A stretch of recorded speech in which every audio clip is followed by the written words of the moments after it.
What's good everyone, Smudgy here, welcome to the AMP63 gold guide. Apologies it is a bit late, but I have to say this is one of the easiest guns I've ever leveled up. I managed to get it leveled up to gold in 15 games. I haven't actually unlocked the base weapon because I bought the blueprint just so I can get this gun gold as quick as possible. It's super easy, really is not an issue. But we'll run through it real quick, how to do each of the challenges, the best loadout, all the stuff like that, pretty standard. As far as the best loadout goes out, I've been running the sight on it because I struggled with the kills behind cover and the long shots just because it's a pistol. For the most part, all the other challenges I rocked without the sight and put a stock on it instead. I might have run a laser for a few of them.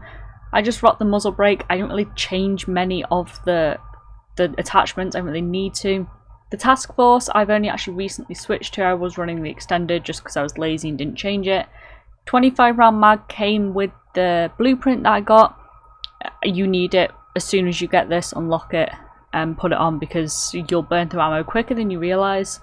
And I was running the drop shot wrap, have just changed to the elastic wrap as I unlocked it fully. Pretty simple, pretty easy. And I know I'm usually a fairly big advocate for running different playlists to kind of keep things fresh, keep yourself motivated. Certain situations are made easier. For this, just run Nuketown Hardcore. Every time, Nuketown Hardcore is the easiest. You could run 12v12 if you wanted to, but I did the entire thing in Nuketown Hardcore in like 15 games, so definitely make sure you're in that. Don't put yourself through any unnecessary pain unless you want to. Personally wouldn't recommend it. Let's talk about camo challenges. So obviously first up you've got 150 eliminations. Pretty simple, you're just going to kill people. Can't really give you too many tips on that. If you're struggling with this, you probably need to reevaluate something within your life. And then you've got 50 headshots. This took me the second longest. It was like the second to last one I completed. They come naturally. The gun has enough kick that sometimes I was hitting people in the head without aiming. As always, if you do get the opportunity to kill someone and they're not paying attention, make sure you take the opportunity to make sure it's a headshot. It just saves it. You know, if you only get 10 of those opportunities across 20 games, it's still a lot better than not taking up those opportunities, so do be aware of that. Other than that, all I can say is conscious kind of centering and aiming upwards. It's a bit of a grind, this one. I'm not gonna lie to you. It's not difficult in the scheme of other guns that we've covered on the channel so far, though, that much is for sure. And then of course you have to get 5 kills without dying 20 times.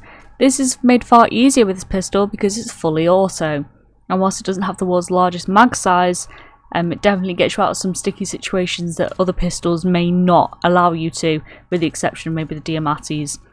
For this one you're going to want to make sure, if you are on a bit of a kill streak, you maybe picked up 2 or 3 kills, you are kind of slowing down, playing it a little bit more cautious. Even if you're behind enemy spawns, last thing you want to get killed is when you've killed 4 people and someone just kind of taps you with one bullet and that's the end of your kill streak.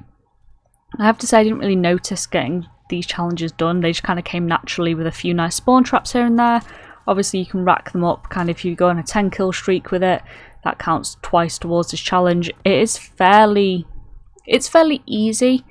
Obviously you can get some demon lobbies which makes it so hard to complete it, but I've been getting a lot more kind of, I'd say, low to average lobbies recently, and it makes everything just so much easier.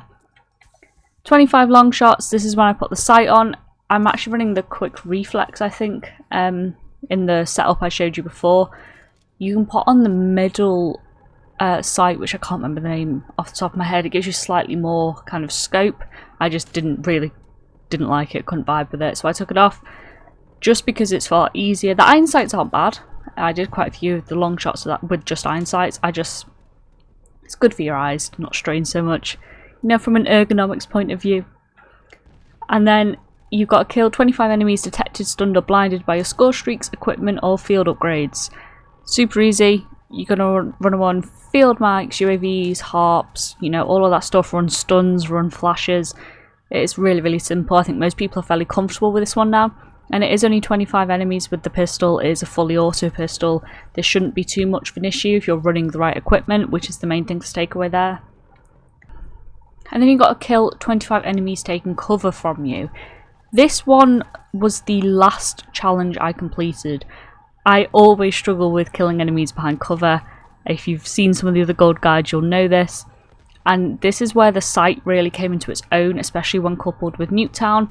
And the biggest tip I can give you is to sit in those 2 windows, whichever one it is, because anyone that you kill in that opposite window will count as a kill behind cover unless they're mantling out of the window to jump down.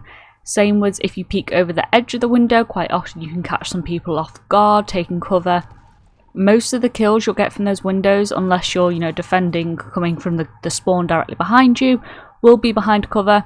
It's the biggest tip I can give you. I think it's super underutilized, people overthink it, and it definitely streamlined the process. It still took a little while, definitely the slowest kind of camo challenge within it, but it wasn't too painful, which is something I rarely say. And then finally we've got 25 double kills. This should be fairly easy. This one you're going to want to get aggressive for, you're going to want to push spawns, make sure you're getting those nice spawn traps. Double kills, for anyone that doesn't know, you have until the little medals that pop up when you kill someone disappear to get that next kill. So say if you get like a long shot, a headshot, you've killed someone shortly after reloading. Is that a medal or am I making that up? I feel like I'm making that up. Either way, you'll know what I mean. The little medals that pop up after you've killed someone. You have pretty much until then to get another kill. And that's a fairly generous time zone. It can seem quite daunting to try and get rapid kills, but it really isn't that bad at all. So do make sure you are kind of keeping an eye on it. I know a few times you may think you've got one and it turns out you haven't. It can be a bit of a kick in the teeth.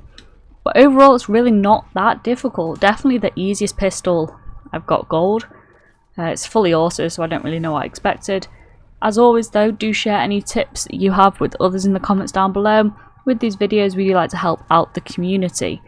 And guys, if you're not already, I have a TikTok, a Twitch, a Twitter, I do have Instagram. It doesn't really begin with a T though, so it kind of ruined the flow.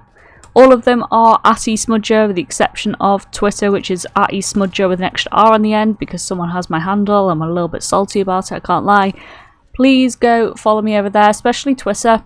I use that the most by far, so if you want to connect with me over there, tweet me, send me some questions, send me some video suggestions. That's probably your best bet. Or you can leave them in a comment down below and I will check them out. I've got a few requested videos I've just not got around to yet. So if you have ever requested a video, I know there's a question about how I kind of stream and set up.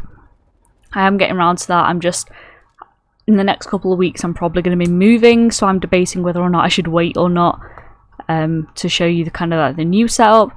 But that will be coming as well as all the regular bundle reviews. I've got some deep dive bundle analysis coming in that's taken me a little while to put together. So I'm super excited to start editing that, which is not something I usually say. So do stay tuned for that. And this has been your 6-month update at the end of a video that I don't often do, and maybe I should probably start doing more so you guys actually understand what's coming up on the channel. Anyway, if you did enjoy the video, give it a like, subscribe if you want to find your way back. Hope you all have a good day, and I'll see you next time. Bye.